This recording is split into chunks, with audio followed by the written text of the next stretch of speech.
First of all, I just read this quotation.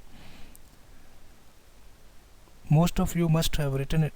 Most of you must have, listened it before, read it somewhere on social media or somewhere in some books. When you want to say something about greatness, so this, but be not afraid of greatness. Some are born great, some achieve greatness, and some have greatness thirst upon them. These lines, uh, they are taken from Twelfth Night. So these are the lines, few quotations, few lines that make a writer unique, and one of the most unique writers in English history. It is William Shakespeare. So when we talk about it, if we interpret these lines, we will discuss it when and where these lines were spoken or read. So there are many people in this world, those who come in this world with extraordinary genius.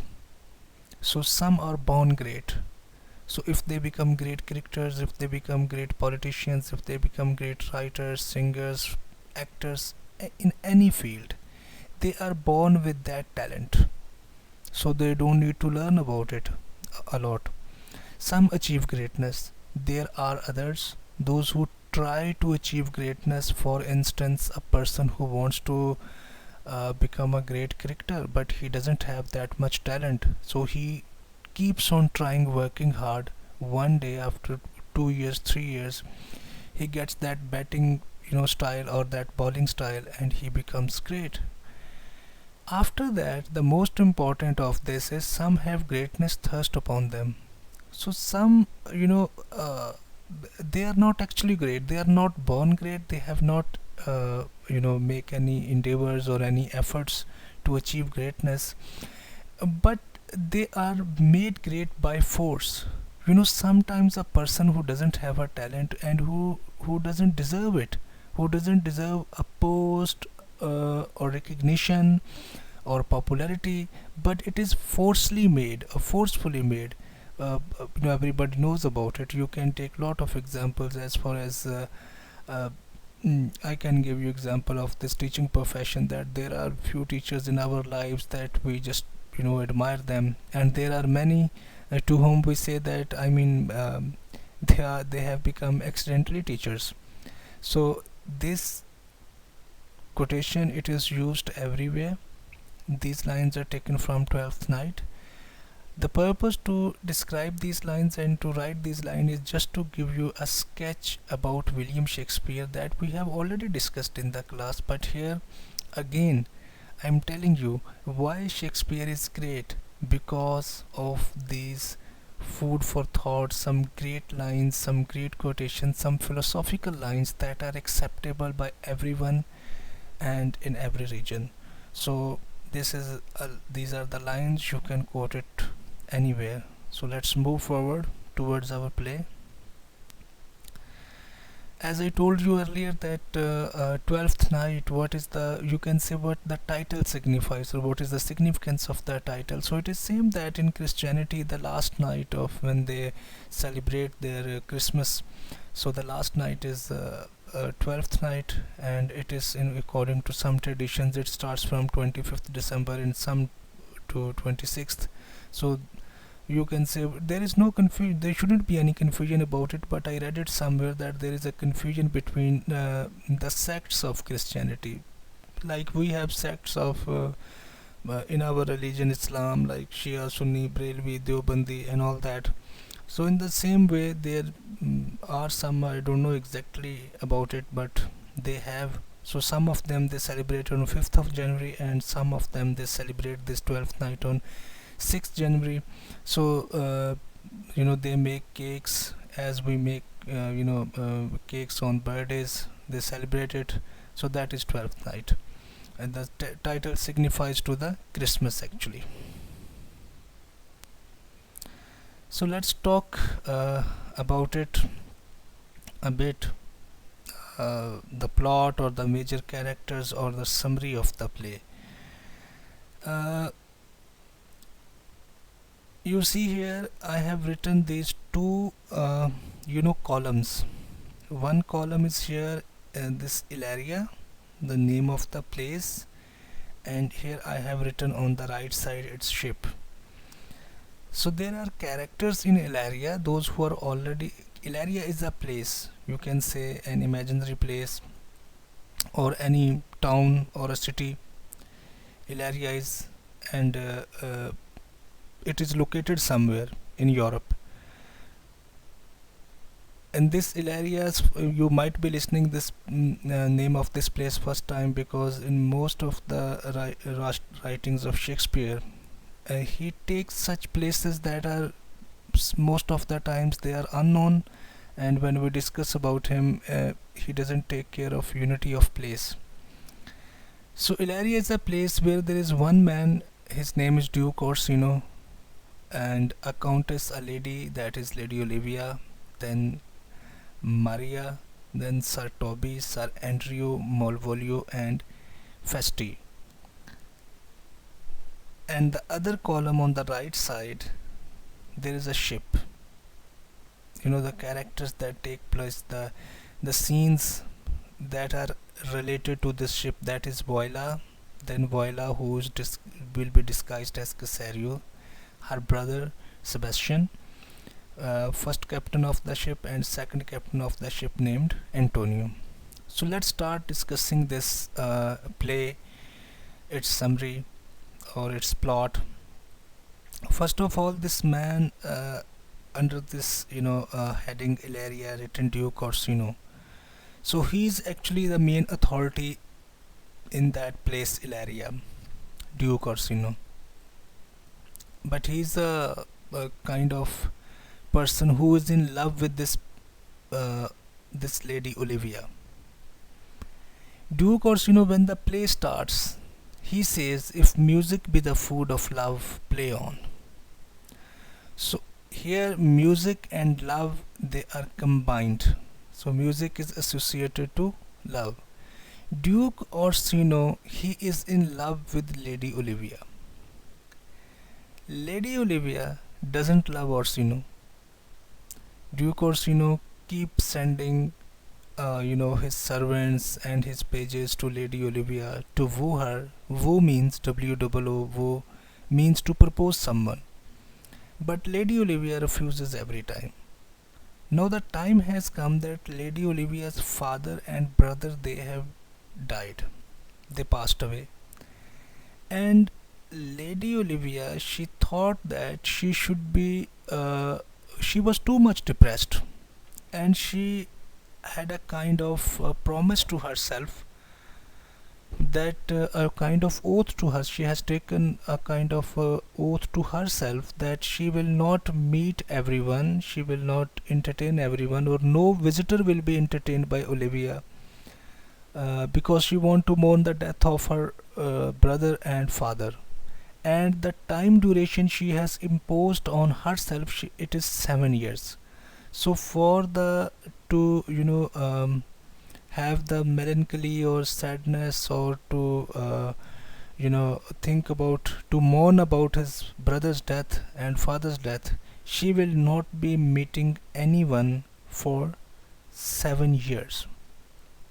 And she wears black dress all the time. So the house of Lady Olivia, it's, you can say, a mourning house. Everyone is in sad, particularly this Lady Olivia. So whoever comes from Duke Orsino, she refuses. Now she has refused everyone. She has asked her servant that not to let anyone enter into her house. Now what happens? Duke Orsino, he sometimes cry, he sometimes listen music, and he sometimes asks all his servants and fools to sit together and to say some lines about love and all that. In the meanwhile, what happens? So leave this Duke Orsino and Lady Olivia here. Duke Orsino is in love with Lady Olivia, but Lady Olivia doesn't love Duke Orsino. Every time she is refusing him. On this right side, I have written the ship. So from somewhere a ship is coming. uh, the ship met a storm, or somehow the ship was broken into the ocean. Voila, a young girl, a beautiful girl, and her brother Sebastian. Both of them, they resemble to each other. Their faces, they resemble to each other much. Both of them, they were in the ship. When the ship was broken, Voila survived, and she thought that probably her brother Sebastian is dead. Now Sebastian has also survived, and he believes that Voila is dead. Sebastian's story stops here, but Voila's story continues. She survived from that shipwreck, and this captain of the ship, the one who was, leading that in that ship, he says to Voila. Now Voila says that she doesn't have anyone. Now she wants to, survive in her life. What should she do? Captain of the ship, he tells her that you can go to a place nearby, that is Ilaria, and you can work there. And he talks about Orsino and Olivia. Now, Viola thinks that she should go to Lady Olivia's house, and should start doing her job as a servant, or any job that will be offered by Olivia. But this captain of the ship, he tells Viola that Lady Olivia, she has taken an oath that she will not meet anyone for 7 years. So there is no chance for Viola to go to Lady Olivia. There is only one chance for Viola to do a job, because she needs a job to survive, to feed herself. There is a person, Duke Orsino, she can go there. But to go to Duke Orsino, it would be quite difficult because she was a girl. So she thought, an idea came to both of them, the captain of the ship and Viola, and specifically to Viola, that she disguised herself as a boy, and she has given her an imaginary name, that is Cesario. Most of the people, they pronounce it Casario, but in pronunciation it is Cesario. So she becomes Cesario. This Viola and Cesario, remember it that sometimes we will be taking her name as Viola and sometimes we will be taking her name Cesario, but they both of them, they are the same person, that is the same girl, Viola. Now Viola, as I have told you, that she is a beautiful girl and young girl. When she disguised herself as Cesario, she becomes a very, kind of handsome boy. She goes to Duke Orsino. She's and Duke Orsino, offers him a job, and within no time, she becomes one of the favorite servants or page of Duke Orsino. Now, this word page we frequently use in this English literature and Elizabethan drama specifically. So, in this medieval times, in English literature, this medieval time, somewhere 13, 12, 11, 12, 13, 14, from 5th to 14th century, 16th century, this name page was used to be a person like who used to serve a knight. Knight means a man of a higher rank, a kind of a duke or kind of a fighter. The one who serves him actively, that was known as page. So Viola becomes a favorite page of Duke Orsino. Now Duke Orsino thinks that Viola Cesario, because for Duke Orsino she is not she but he, Cesario. Duke Orsino believes that Cesario is an intelligent boy, and he can be a good option if he goes to Lady Olivia's house and to propose her on behalf of Orsino. Duke Orsino believes that Cesario's appearance and her, uh, the choice of words is so attractive that Lady Olivia will not refuse him.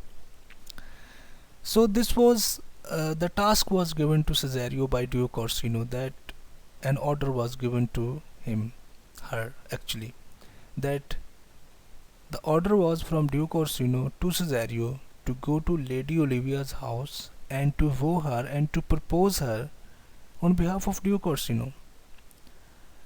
Now, Cesario, this Viola, she has, fallen in love with Duke Orsino. The story gets very interesting here. It has become a life triangle. Duke Orsino loves Olivia, and Viola loves Duke Orsino, and Lady Olivia will fall in love Viola or Cesario that we will be discussing. Uh, what happens? Cesario, as you know, uh, as I already told you, that she has fallen in love with Duke Orsino with a heavy heart for a girl. I mean, when she is in love with a man and the same man is asking her to go to another woman to propose her, it's very difficult for her. That will be very painful for her. But because she is a servant, she has to go. There is no other option. So Cesario Viola, she goes to Lady Olivia's house.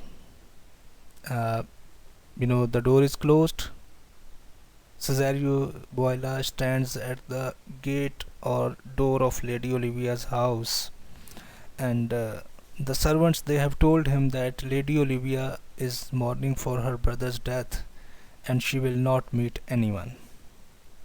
But Viola says Cesario that uh, she will have to ask her that I will not go back unless she allows me to meet her.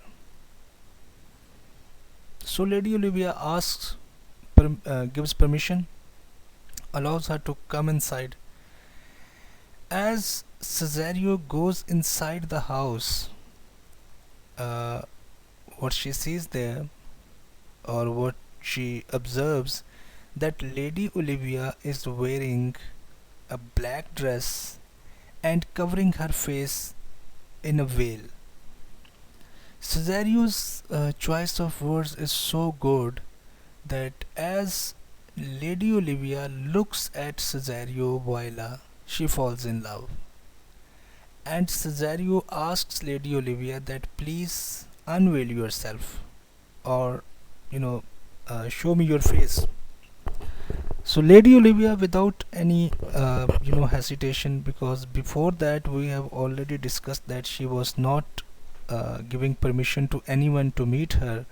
She was in mourning for 7 years, but as she looks at Cesario, she has fallen in love. But Viola, Cesario doesn't know about it.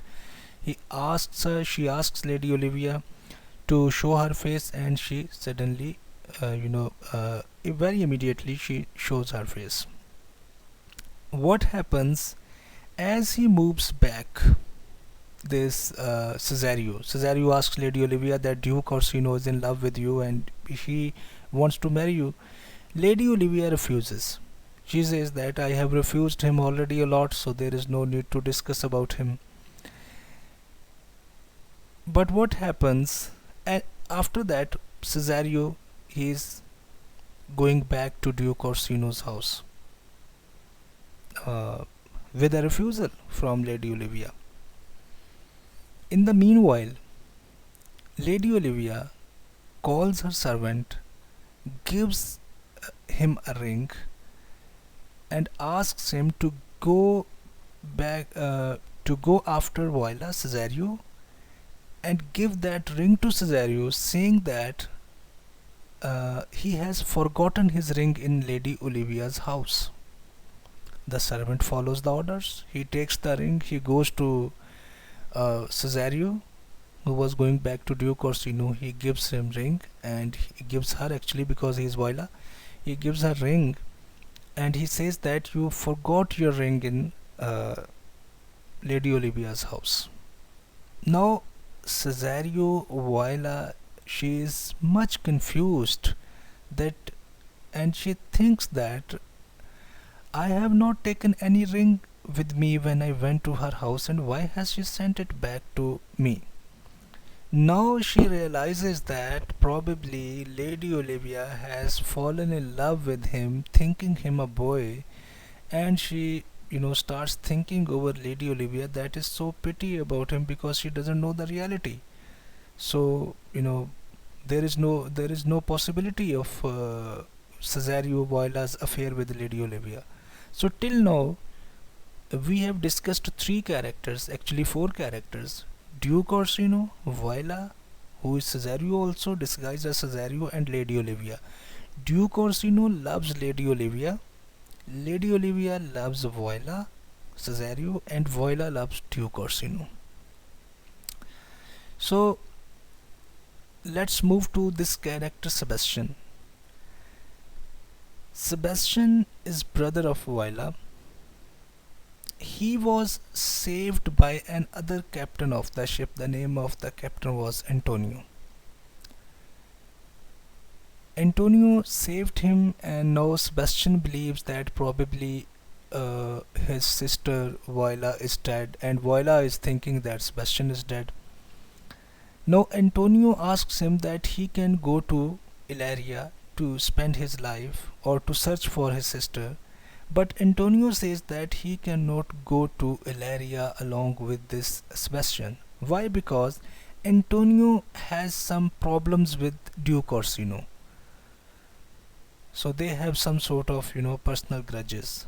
This Antonio and Duke Orsino. So he says to, and he gives one a kind of purse, uh, which is having lot of, not lot of, but uh, a sufficient amount of money.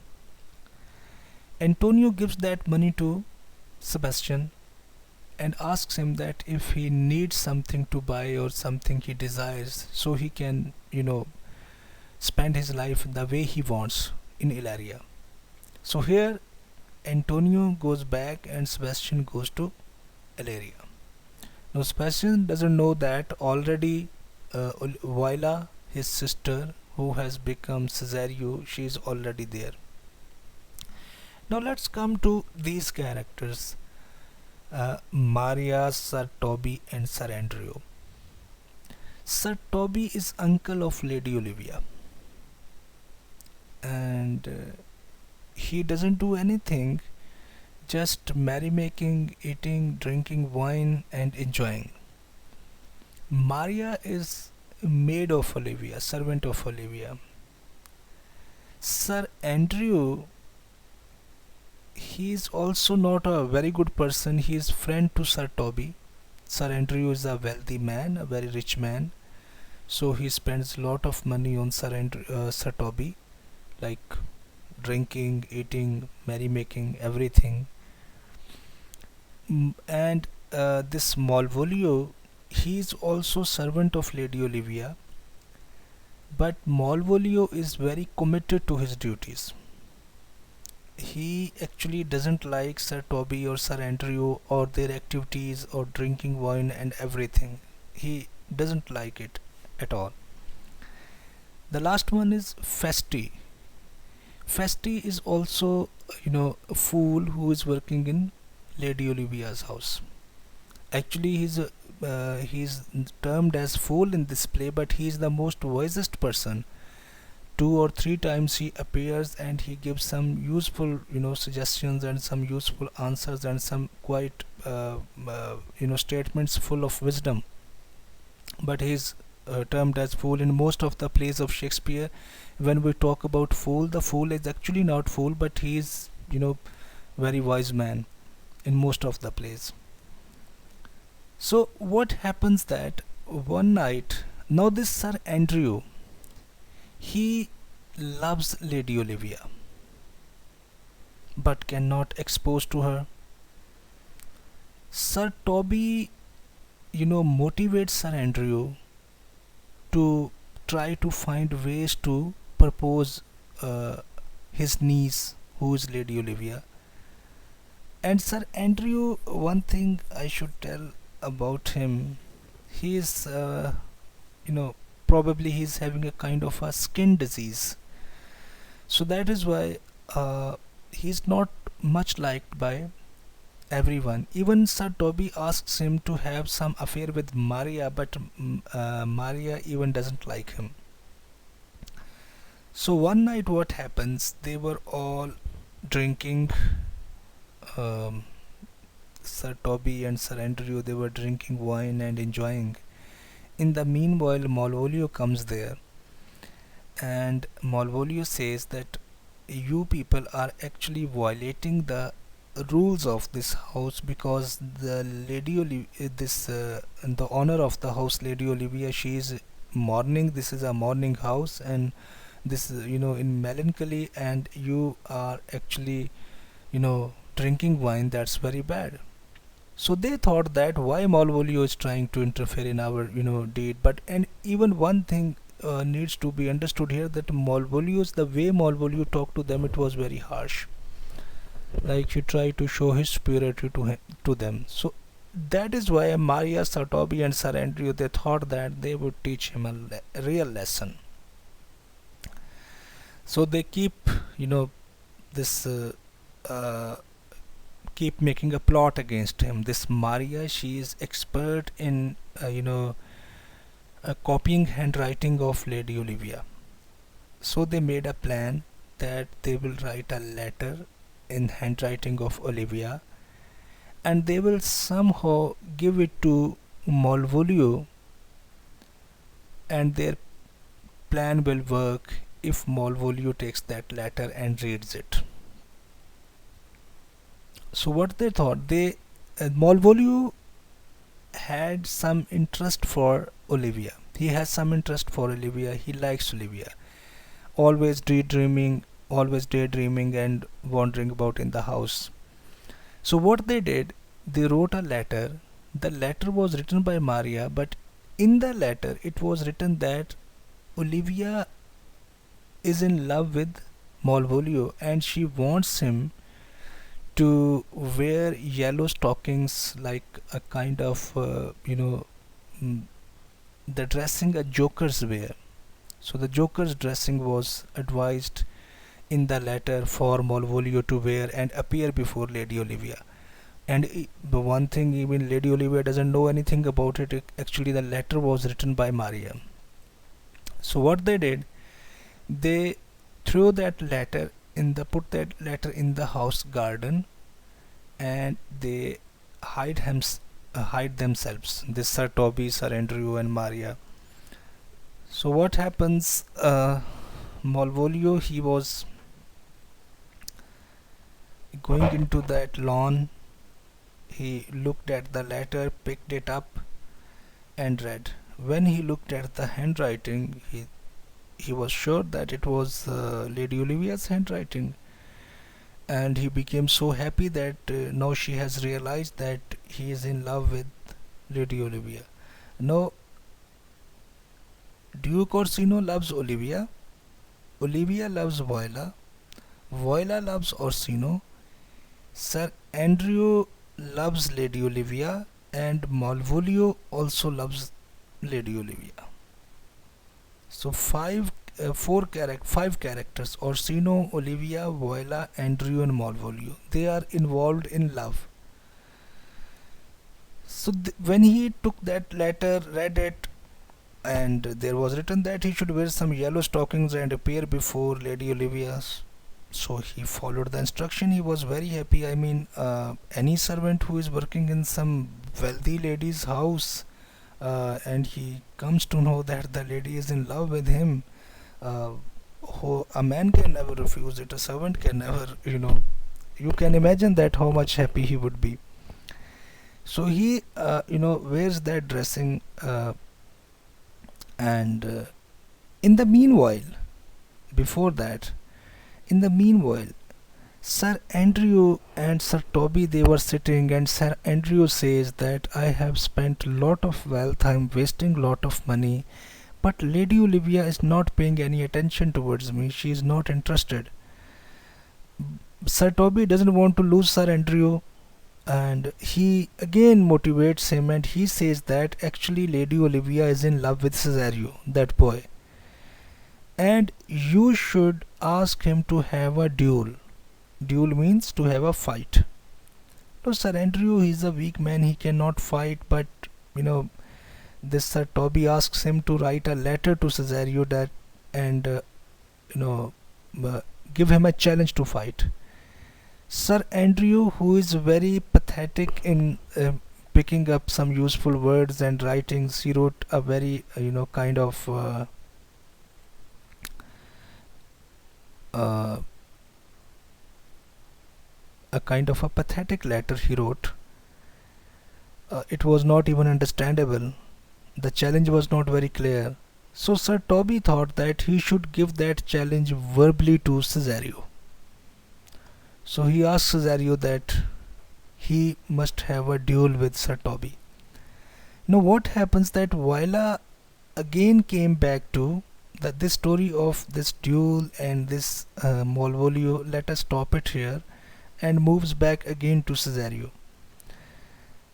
Now, Lady Olivia, she has refused that she will not entertain any visitor from Duke Orsino's house, or she will not listen any kind of proposal from Duke Orsino.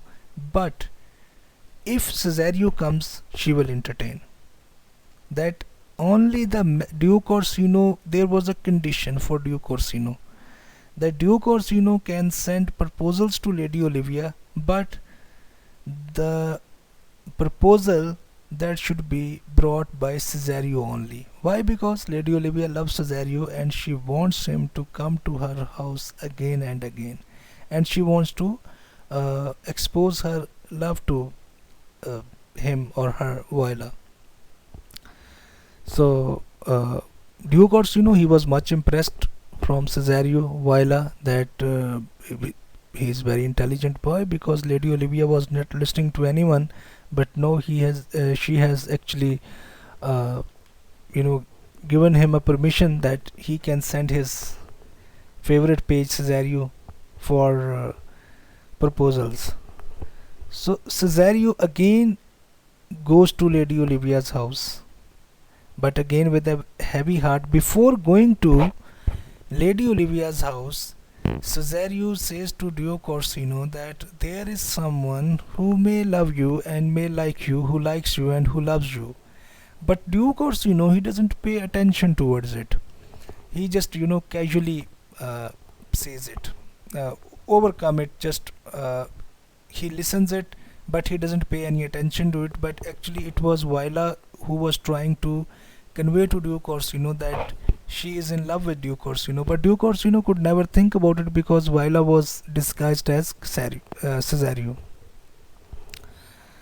Now, Cesario again go to Lady Olivia, where few of the words they were exchanged between Olivia and Viola, Cesario, and Viola thinks that she should never come again to Olivia because she is not paying any attention towards him, and more important here is to understand that because Cesario Viola is in love with Duke Orsino, so she doesn't want to bring any messages to Lady Olivia. Now you can imagine that if for a woman like Viola it is too much difficult to go to an other woman's house to take the proposal of his the man to whom she loved, to his beloved or to his lover. So Viola is actually in most whenever she is being asked by Duke Orsino to go to Lady Olivia's house, it can be, we all can understand that it can be very painful for her to go there. So she tries to find ways that Duke Orsino must not send her to Lady Olivia's house, and she also wants Duke Orsino not to send proposal to Lady Olivia. Now this let's come back to Maria, Sir Toby and Sir Andrew. Now this letter, he has read this Malvolio, he read that letter written by Maria, but he thought that it is written by Lady Olivia because the handwriting was same. So he wears that blue stockings and the joker's kind of dress, and he appears before Lady Olivia, and Lady Olivia was shocked that what kind of language he is using. He was using some kind of uh, words of love and all that. And Lady Olivia thought, because she never knew, she had not written any letter to him, so she thought that Malvolio has become completely mad and he must be cured or must be separated. So he orders her other servants that take Malvolio away from her eyes. So all of them, they took Malvolio and they locked him in a room in the basement or somewhere in a separate room. So Malvolio was left alone there. Nobody, and all of them, the rest of the people like Maria, Sir Toby and Sir Andrew, they were laughing at him, but only this Festi the fool, he goes there to Malvolio and he promises him that somehow he will try to take him out. And Festi, this fool, is the person who, when he met this Cesario in the house of Orsino, he asks him that what kind of boy you are, because you do not have any sign of beard or beard on his face. And that made Cesario quite nervous, because Cesario Voila thought that because her this drama of disguising a girl as a boy, it might be exposed by Festi. But Festi says this line and goes away. This shows that Festi is quite a wise person. No other character in the play could recognize or realize that Voila was actually the girl, but it was Festi who realized it. So what happens? This Sir Andrew and Sir Toby, they challenged Voila, Cesario, for fight. No, Cesario was shocked that why are they asking me for fight. Sir Andrew slapped on the face of Cesario, and the duel started. And Voila was not expert in fighting, so in the meanwhile, this captain of the ship Antonio, he enters into the scene. When he sees that, observes that, looks that Sir Andrew and Sir Toby are fighting with Sebastian, because Voila and Sebastian's face were quite similar to each other, and Voila was disguised as a boy and she was looking exactly like Sebastian. So captain of the ship Antonio, who has given money to Sebastian to go there and who has saved Sebastian's life, he intervenes to save Sebastian's life, because actually it was Voila, but he thought it was Sebastian. He goes there to save Sebastian's life, and Voila, she goes away from the scene. And Sir Toby, Sir Andrew and this Antonio, they are in quarrel, or they are in fight. In the meanwhile, when they were kind of this fight, it did not actually take place. In the meanwhile, Cesario has gone. Sir Toby and Sir Andrew, there was too much in the meanwhile, this Antonio, he was arrested by the police, because he has not good relations with the Duke Orsino, and he was indulged in a fighting, so he was arrested. When he meet Duke Orsino, there was a confusion between them, because Antonio says that for 3 months this Cesario Sebastian was with him, but Duke Orsino says that Cesario was with him, because both of them, they were looking like the same. So both of them, they were confused, Duke Orsino and Antonio. They had a discussion over it in the police station. In the meanwhile, Sebastian has come there. When Sebastian is there, Sir Andrew and Sir Toby, they thought that they should fight with Sebastian again. Now when Lady Olivia saw that Sir Andrew and Sir Toby, they are fighting with Sebastian, because she is thinking that it is Cesario, she becomes quite angry at Sir Toby. Now Sir Toby's existence in Lady Olivia's house is in real trouble, because Lady Olivia will never allow him to stay there, because he was having fight with her beloved or lover, or whatever you want to say about Cesario and Sebastian. Now what happens? This Lady Olivia, as she saw that Sebastian is there, she directly proposes him. She says that she wants to marry him. No, Sebastian, who doesn't have anything in life when he looks at Lady Olivia, a beautiful girl, wealthy, beautiful woman, wealthy woman who is proposing him. So for a man, for a single man, I mean a single boy or a man will never refuse to such a lady. This is quite natural for men. I mean, Lady Olivia, beautiful, wealthy woman, and having high prestige in the society. She directly proposes. First, Sebastian was confused that why Lady Olivia is proposing to him, but without any hesitation, he said, "Yes, I will marry." Now, in the next scene, Lady Olivia, she has become, here she is breaking actually the rules of marriage in Elizabethan times, in those 15th and 16th century times. She herself brought a priest with her, that without wasting time, that they should certify their marriage, and they certified their marriage. And after that, uh, this Viola, she appears on the scene, and Sebastian is also there. Both of them, when they saw each other, Duke Orsino was also there, and now they were confused that what actually happened. Both of them, they recognize each other, and they, uh, you know, uh, they they used to think that both of them, they are dead. For Viola, Sebastian was dead, and for Sebastian, Viola was dead.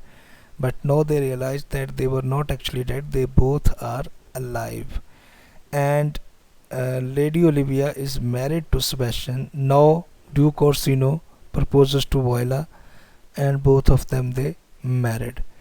Malvolio, in the meantime, he was, taken out of that dark room where he was locked, and he is really very angry at all because his heart is broken. Lady Olivia is married, and the three men, Maria, Sir Toby, Sir Andrew, they actually played a trick with him.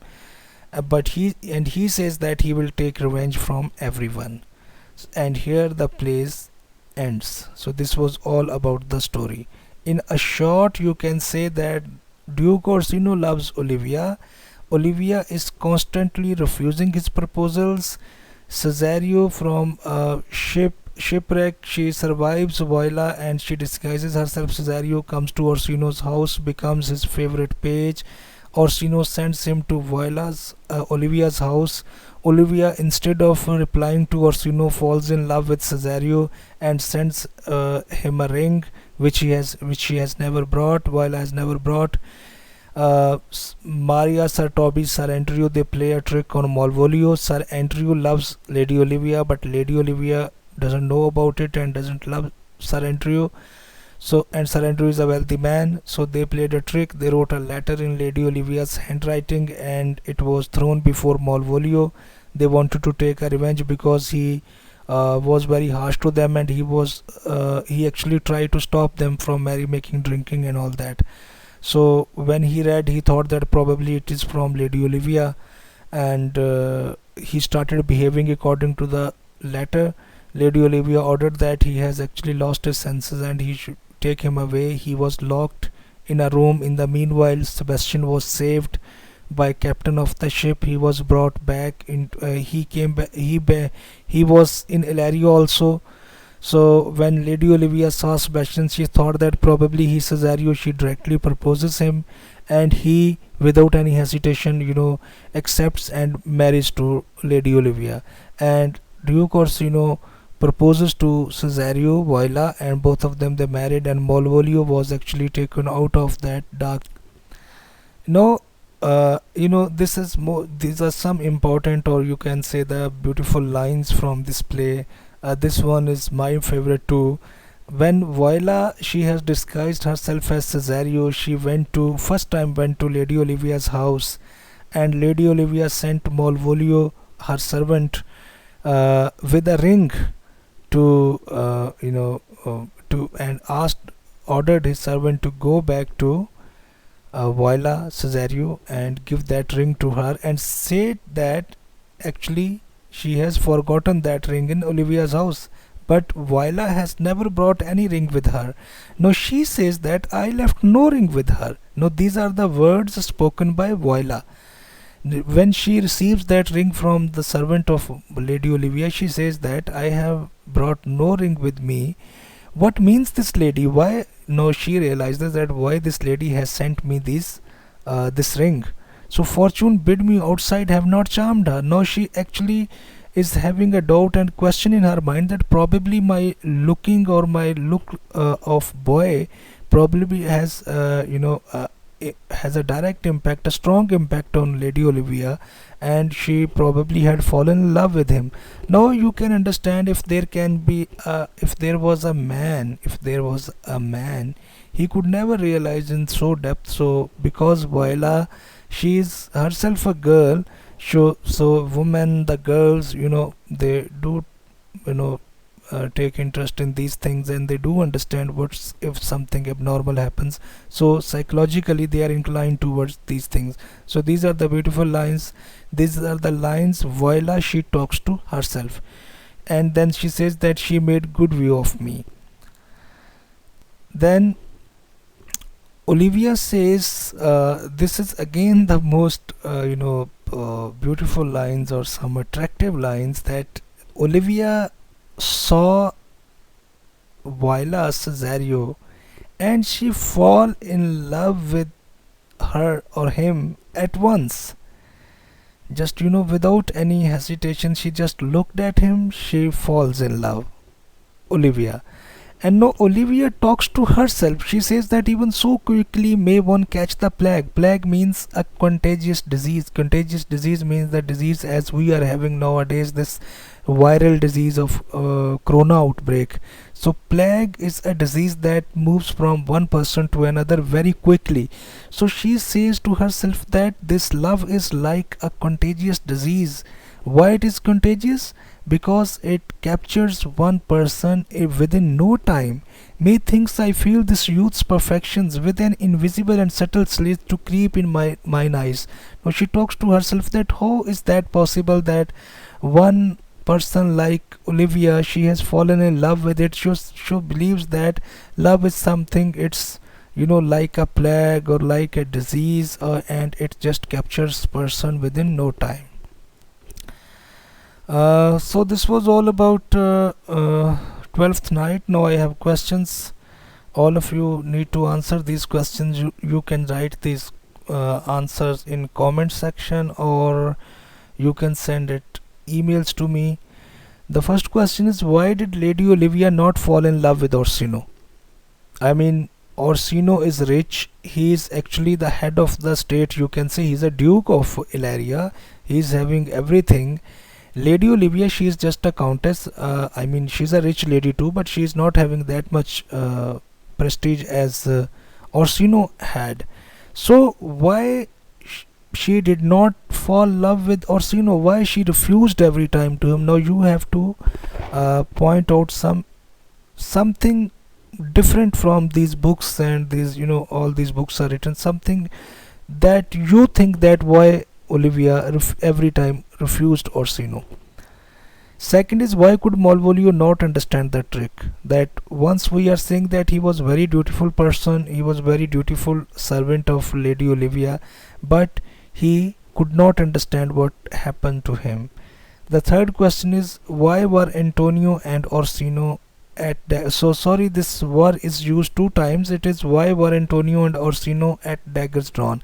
Daggers drawn means enemies to each other. So why they were? Because we know that, or when Antonio he saves life of Sebastian, he asks him that you can go to Ilaria, but I can not accompany you, or I cannot come along with you because I have some problems with Duke Orsino. So all of you will have to answer these questions.